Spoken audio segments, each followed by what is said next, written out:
Pulso económico del viernes, que vamos a arrancar echando la vista atrás a ver qué tal le ha ido al IBEX 35, hoy con caídas muy pequeñas, 0,05%. El índice general por poco pero mantiene los 16.032,6, con algunos valores que hoy han hecho el día. Es el caso de Puig, la que más sube, 9,32 arriba. CaixaBank en segundo lugar, 1,39 arriba. Sabadell en tercer lugar, 1,15 arriba.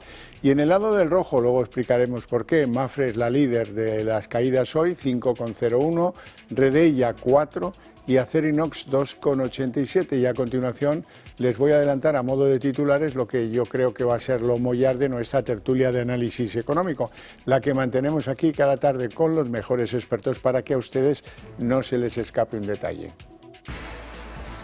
Bueno, pues sí, empezamos con CaixaBank. Nuestra tertulia seguramente tendrá en ello buena parte del tiempo, porque han ganado 4.396 millones, 97 millones, un 3,5 más, récord en la entidad, y han anunciado que van a recomprar otros 500 millones en acciones propias. Y la cara y la cruz, porque Mapfre, que ha ganado 829 millones, un 26,8% más, sin embargo, pues ha tenido hoy un susto porque ha tenido que hacer algunos ajustes por sus inversiones, por su negocio en México, y hoy el mercado pues la ha castigado con unas caídas del 5,01%. Vamos con los invitados. Les presento ya a nuestros invitados hoy. Don Juan Iranzón, catedrático de Economía Aplicada, director de Armadata. Muy buenas tardes. Buenas tardes, y me debe usted un pincho de tortilla, acuérdese. Me ha puesto un pincho de tortilla con usted que superábamos los 16.000 puntos. Sí, señor. Sí, señor. Aquí bueno, en ya directo. los 16.000 ya los llevamos, vamos, de corrido. Don José Luis Fernández, jefe de análisis y estudios del sindicato Uso y presidente de CEOMA. Muy buenas tardes. Hola, buenas tardes. Bienvenido. ¿Todo bien? Yo no me jugué el pincho, pero ya la semana pasada profetizamos que los 16.000 estaban a tiro y que se podrían superar también. O sea, jugamos hace 3 semanas. Bueno, abrimos por ahí, porque el cierre mensual es histórico en la bolsa española. Hay quien cree que el IBEX aguantará, otros que dicen que no. Hoy hemos aguantado bastante bien donde otros han retrocedido. ¿Cómo han visto la sesión? Pues yo creo que ha sido una buena sesión, porque después de las plusvalías que se habían generado a lo largo tan solo de esta semana, pues parecería lógico que a final de mes hubiera una recogida mucho mayor de beneficios.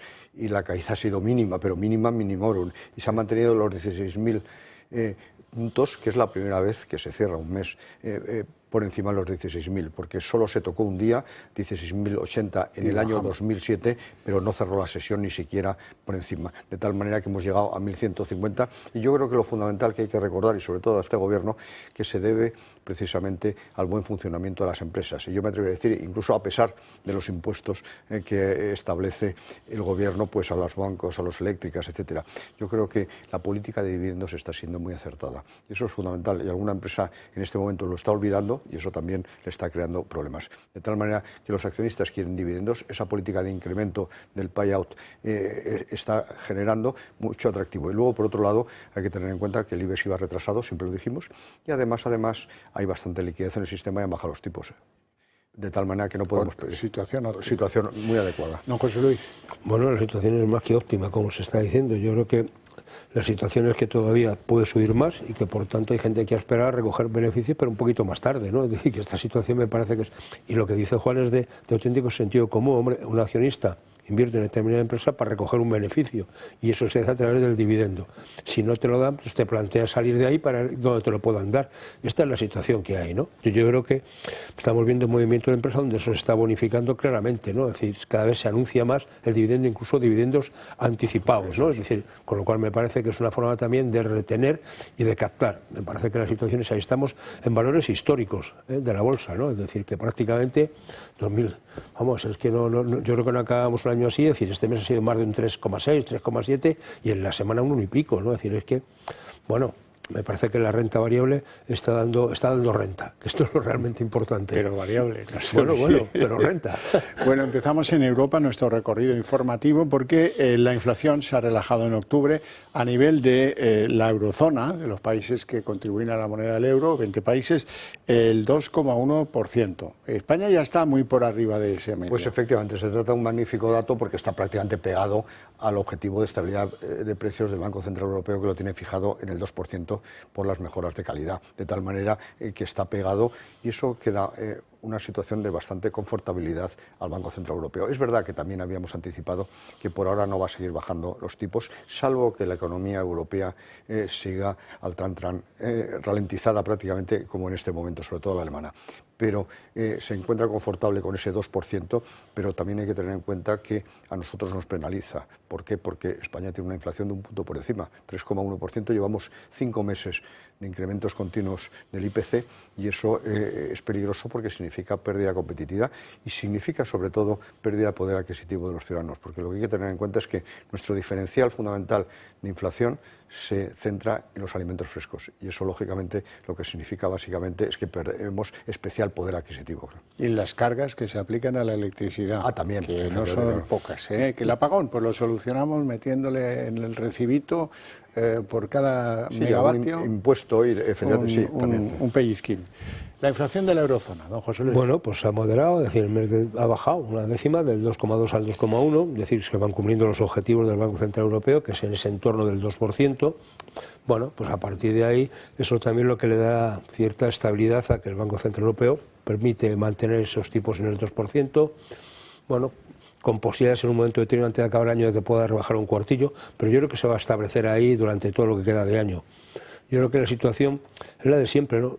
España va con el pie cambiado, o sea, vamos al revés, es decir, cuando se controla la inflación en el conjunto de la eurozona, España repunta la inflación, es decir, hemos pasado del 3 al 3,1, es decir, estamos creciendo, y sobre todo aquellos productos que son de primera necesidad o de primero de consumo, ¿no? Es decir, aquellas cosas que todos necesitamos y que por tanto las rentas como los salarios están creciendo muy por debajo de lo que están creciendo los precios. Y les pongo dos ejemplos muy sencillos. El 2,8 que nos han subido a los pensionistas ya no lo hemos comido, porque la inflación está en el 3,1. Es que los empleados públicos, que son algo más de 3,5 millones, llevan congelado todo lo que llevamos desde 2025, con lo cual eso tiene una pérdida de poder adquisitivo más que notable. Con lo cual, si hablamos 3,5 millones más 9 millones, para redondear, estamos hablando de 12 millones, 13 millones de personas que claramente han perdido poder adquisitivo, por no hablar de lo que tiene que ver con los convenios colectivos. Con lo cual, este gobierno se lo tiene que hacer mirar. Cuando Europa empieza a estabilizarse, aquí empezamos a descuadrar nuestras cuentas, y esto es más que preocupante. Bueno, el turismo. Hoy han salido datos de los 9 primeros meses del año, son bastante buenos, pero ya se empieza a ver que no llegaremos a los 100 millones de visitantes a lo largo del año 2025. Hombre, a priori han sido magníficos porque estamos hablando que durante los 9 primeros meses del año, es verdad que se incluye la campaña turística de verano, que es la fundamental, han llegado a nuestro país 76,5 millones de turistas extranjeros. No estamos midiendo los nacionales, que también han aumentado, de tal manera 5% de aumento. Que 5%. Efectivamente, que se ha producido un incremento del 3,5%, pero lo que es significativo es que se han incrementado los ingresos y han llegado a 105.800 millones de euros. Es la primera vez que en los primeros 9 meses se superan precisamente la barrera de los 100.000 millones, que en definitiva es exportación de servicios, técnicamente. De tal manera que efectivamente es una buena noticia, pero ya en el mes de septiembre se empieza a ver una clara desaceleración de la actividad turística y, como muy bien decía usted, difícilmente vamos a alcanzar ese récord de 100 millones que nos situaría en primera posición en cuanto a receptores de turistas extranjeros, por dos razones fundamentales. Una la comentábamos antes, porque cada vez está más caro. Todo. En España se ha puesto muy caro y de hecho los españoles este año hemos hecho bastante turismo extranjero, precisamente porque en muchos países, empezando por Portugal, que está ahí al lado, es muchísimo más barato un hotel, un restaurante, etcétera, que en el caso de España. Y luego, por otro lado, también hay que tener en cuenta que la situación económica de los países emisores tradicionales importantes de turismo a España está en una situación complicada. Me estoy refiriendo al Reino Unido, me estoy refiriendo a Francia, por supuesto, y Alemania, de tal manera que, lógicamente, su situación también penaliza al turismo en España, porque hay que tener en cuenta que las causas del turismo, independientemente de las infraestructuras, las ofertas y los precios, depende también de factores externos, como es el poder adquisitivo de los ciudadanos de esos países. Fundamental. Bueno, además de lo que ha comentado Juan, yo pondría otro elemento más que también yo creo que no contribuye o que contribuye a esa desaceleración, ¿no? Que es esa especie de turismofobia que se está dando en los lugares de residencia o en sitios habituales de turismo, ¿no? Y que han sido grandes atraedores de turistas a nuestro país. Y por tanto me parece que eso también es una cuestión que tenemos que verlo. Si realmente una de las principales fuentes de crecimiento de la economía de nuestro país está siendo el turismo, nuestro petróleo, nuestro oro negro de alguna manera, hombre, pues o diversificas y por tanto pones más cosas que produzcan y que puedan de alguna manera asumir esa realidad, o cuida la gallina de los huevos de oro, ¿no? Y lo que yo creo es que no se está cuidando en un momento determinado. ¿Por qué? Porque si la gente viene a gastar y encima los están mirando mal y les pegas un grito por la calle y les hacen no sé qué y dicen, oiga, pues me voy a otro lado, ¿no? Es decir, donde me traten mejor. Y eso también se está notando, sobre todo aquellos que tienen más poder adquisitivo y más poder de compra. Me parece que esto tendríamos que darle una vuelta a este tipo de situaciones, porque España ahora mismo depende en gran medida su crecimiento del turismo. Está siendo lo que nos está salvando los muebles, realmente. Entonces, cuidémoslo. Yo no tengo nada con que se cuide el medio ambiente, con que se cuiden las ciudades, con que haya una situación, bueno, pero una cosa es eso y otra cosa es penalizar al que viene a gastar, el que viene a vernos y que de alguna manera viene a enriquecernos. Entonces me parece que somos un poco pardillos en esta situación. Es usted muy bien intencionado. Sí. Yo no utilizaría esa palabra. Sí, no, van con muy mala intención. No, pardillo no, es otra cosa. Bueno, vamos con uno de los nombres propios de la bolsa española en el día de hoy, que es CaixaBank. Presentaba sus resultados hasta septiembre, 4.397 millones, 3,5% más, y anunciaba una recompra adicional de 500 millones más en acciones propias. Lo que efectivamente beneficia a los accionistas, como ya hemos comentado en muchas ocasiones, porque esos beneficios se reparten entre menos acciones. De tal manera, los beneficios que se repartan, que vayan a dividendo. Pero en cualquier caso, ¿cuál es el éxito en este momento de CaixaBank y por qué ha subido tanto en bolsa? Por los resultados. Hay otros que incluso aumentan más o mejores y no han tenido ese comportamiento. En primer lugar, porque en este momento para un banco generalista como estos es muy importante el número de clientes. Ha superado los 20,5 millones de clientes y eso es muy atractivo de cara a la sostenibilidad de los resultados futuros. Pero además, ¿quiénes son esos nuevos clientes? Básicamente pymes. Es un banco que ha apostado, como siempre hemos hablado aquí del Sabadell, etcétera, por las pymes y sigue apostando por ellas. Y ahí es donde está una parte fundamental del negocio. Es verdad que no le ha salido tan bien la venta de hipotecas. Es verdad que también en este momento el número de operaciones por falta de viviendas es escaso, pero sí que se debe, y así justifican ellos, al éxito de la red comercial. Y eso quiere decir que es una situación sostenible en el tiempo. Sí, a mí yo insisto en lo de la red comercial. Es decir, CaixaBank es de los que tiene con estas cosas de los Ofibus, donde es de los que está llegando a todos los pueblos. Por ejemplo, en el ámbito de la Comunidad de Madrid, para no irnos más lejos, van a todos los pueblos y no es que lleven un cajero, es que llevan a un señor con el cajero para atender a la gente personalmente. Y eso es lo que está consolidando una red de clientes fijos, porque son los que están atendiendo a los clientes en su sitio. Entonces me parece que cuando a veces criticamos a los bancos porque solamente van de alguna manera a hacer el negocio, cuando un banco se preocupa de llegar donde está la gente y pone personas para atender a la gente, me parece que eso es bueno valorarlo y valorarlo muy positivamente. Me parece que esto está claro, esa política, ¿no? Es decir, más allá de las pymes, otro dato de CaixaBank que para mí es muy significativo y que tiene que ver con una estabilidad es que tiene más del 40% de las nóminas de los pensionistas de este país. Bueno, eso son muchas nóminas, ¿no? Muchas nóminas que no se mueven además y por tanto una estabilidad muy potente. Y a partir de ahí los servicios que desarrolla. Bueno, a mí me parece que esta situación de recompra lo que hace es dar un dividendo de manera encubierta, bueno, o no encubierta, porque todos sabemos que es así, es puramente abierta, sin decir que se hace, ¿no? Pero nada, muy bien, ¿no? Yo creo que está fuertemente consolidada. Vamos con otros resultados del mismo sector, del sector financiero. Unicaja ha presentado sus resultados hasta septiembre, 503 millones de beneficios, un 11,5%. Por eso, pues ha tenido un momento durante el día, luego se ha ido apagando, pero ha tenido un momento en que se disparaba un 4% el valor. Sí, no solo no está cumpliendo su plan estratégico, sino que lo está superando ampliamente. En este momento está aplicando el plan estratégico 25-27, después de todo el proceso de fusiones, etcétera, y en este sentido estimaba que para el año 2025 iba a obtener unos beneficios de 500 millones. Bueno, en los 9 primeros meses ha superado los 500 millones. Por tanto, quiere decir que ese plan está funcionando a través de que consolidar los márgenes de intereses, que eso es muy importante, es que ya nos estamos olvidando del margen financiero, pero también sí que está incrementando enormemente sus ingresos procedentes de comisiones, porque al final los bancos cada vez realizan más operaciones no financieras, sino que requieren comisiones.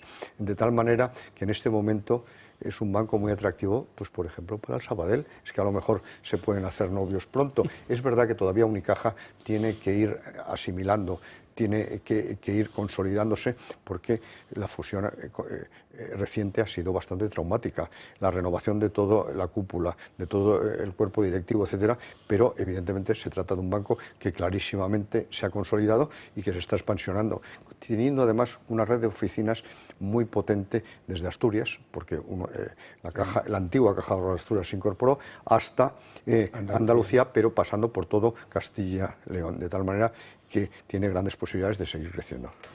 Bueno, tiene una estructura del norte a sur, pero partiendo de que yo creo que hay una matriz importante, que es la matriz andaluza, y todo lo que tiene que ver con grandes ciudades, ¿no?, que son en Andalucía, que son grandes emporios, y todo lo que tiene que ver de alguna manera con el hecho agrícola, que me parece que lo cuidan y lo cuidan bien.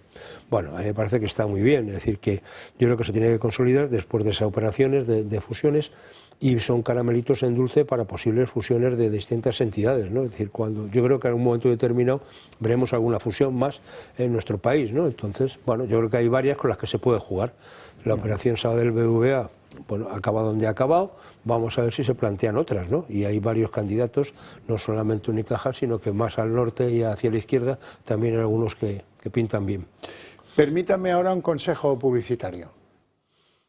Metagestión es una de las gestoras independientes más antiguas de España. Nuestro fondo Metavalor, uno de los más premiados de la bolsa ibérica, logra una rentabilidad anualizada del 8% desde 1991 y del 33% en 2025, acumulando un crecimiento del 1.237%. Metafinanzas se mantiene como fondo líder del sector financiero con un 46% de rentabilidad este año y un incremento del 223% desde 2017. Infórmate en nuestra web o visítanos. Bueno, vamos con una cosa más difícil de explicar. Resultados en Mapfre espectaculares, un 26% más, 829 millones. Sin embargo, pues entre los inversores hay desconfianzas porque han tenido que hacer ajustes por su negocio en México y eso les ha penalizado, les ha hecho caer hoy 5,01. Sí, efectivamente, y quizá les ha penalizado en exceso, porque los beneficios de verdad en este nuevos primeros meses del año, entre enero y septiembre, han sido de 905 millones. Lo que sucede es que ha habido que provisionar o llevar a pérdidas directamente 79 millones en México como consecuencia del deterioro de su fondo de comercio. Pero es que también ha tenido que hacer algunas provisiones, aunque no estaban incluidas inicialmente, en Italia y en Alemania por asunto fiscal. De tal manera que eso preocupa a los inversores, porque la gran pregunta ¿es una situación coyuntural o hay más problemas? Yo creo que esa es la pregunta, ¿no? Como decía la pregunta, yo creo que la situación es que esos ajustes en Italia, en Alemania, es decir, bueno, están dentro, digamos, de la parte, digamos, ordinaria. La exposición en México, que es una situación que no es especialmente estable, bueno, pues es lo que lleva consigo distintos riesgos, ¿no? Cuando estamos viendo a veces cómo el marco de relaciones entre el gobierno de México y España, pues no siempre son los más fluidas ni las más amables, ¿no? Con lo cual me parece que este tipo de exposiciones siempre se penalizan. Vamos a hablar de Telefónica. Han vendido su filial o su participada en Ecuador. Han ingresado con esa venta 329 millones y han anunciado una reducción de dividendos del orden de un 28%, lo cual pues no le ha venido bien al valor. Sí, efectivamente. En este momento, en gran medida, está volviendo a aplicar esa antigua política, como en su momento de no repartir dividendos, que fue la primera empresa a la que utilizó ese mecanismo, argumentando que lo importante era el valor de la acción. Y en este sentido, antes lo comentábamos, los accionistas pensamos enormemente en la rentabilidad de la inversión. Y luego, por otro lado, hay que tener en cuenta que tiene todavía una deuda excesiva que no se termina de resolver. Y de hecho, esta venta a Millions Spain de Hotel El, que es como se llamaba esta empresa en Telefónica en este país, Ecuador, bueno, pues de esos 329 millones, 273 ya se ha anunciado va a reducir deuda, y a pesar precisamente de ese anuncio se ha producido una caída por precisamente también el anuncio de la reducción de dividendos.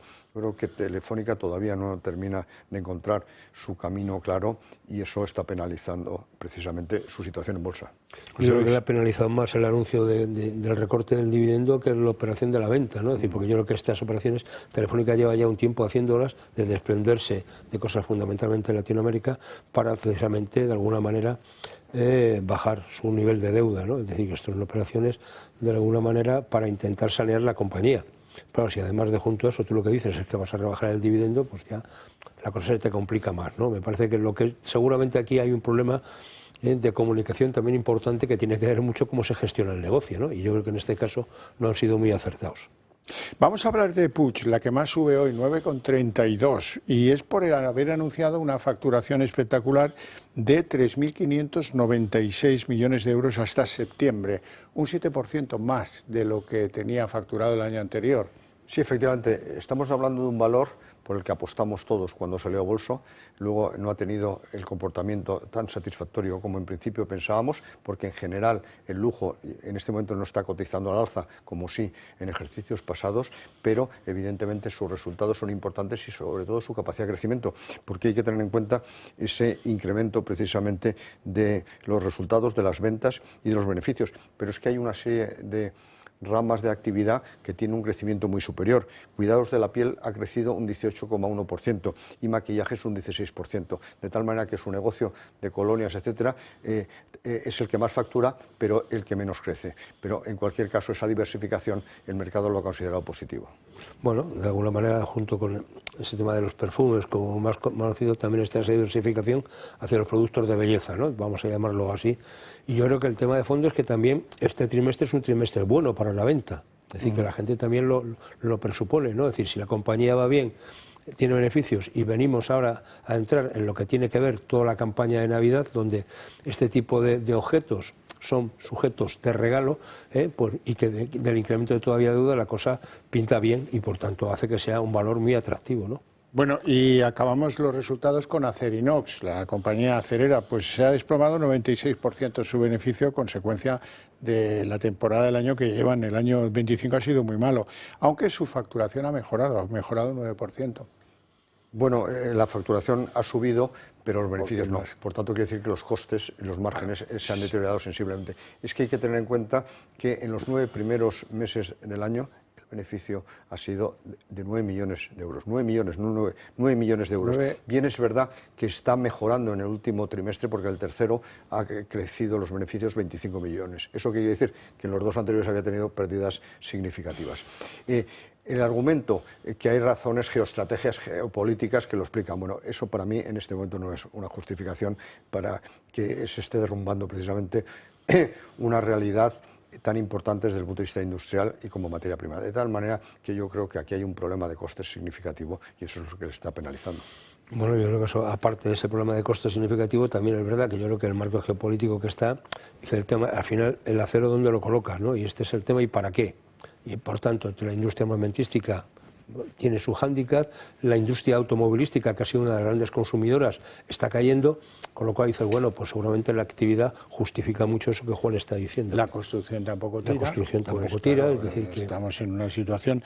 Bueno, dejamos en el aire, sin comentar, la situación de Almaraz. Parece que podría haber 3 años de mora para el cierre de Almaraz. Lo que pasa es que todo eso se lleva ahora al Consejo de Seguridad Nuclear, que dará un informe técnico, pero está todavía sujeto a una decisión política y los socios del Gobierno, la extrema izquierda de este país, está en que ni oír hablar de parar el calendario de cierre de las centrales nucleares. Así es que habrá que esperar el informe del Consejo, espero que será positivo, pero en cualquier caso queda lo difícil, que es la decisión política de que no, vamos a dejar el calendario de cierre de las centrales y ya veremos. Les recuerdo que hay elecciones en Extremadura. Sí, sí. Bueno, y muy reciente, muy dentro de muy poquito. No tenemos tiempo para más, si acaso para que yo agradezca a estos dos señores su presencia en el programa y sus opiniones todavía más, y a ustedes su interés y su paciencia. Pero para ustedes hay premio. A la vuelta de publicidad, la redacción abierta.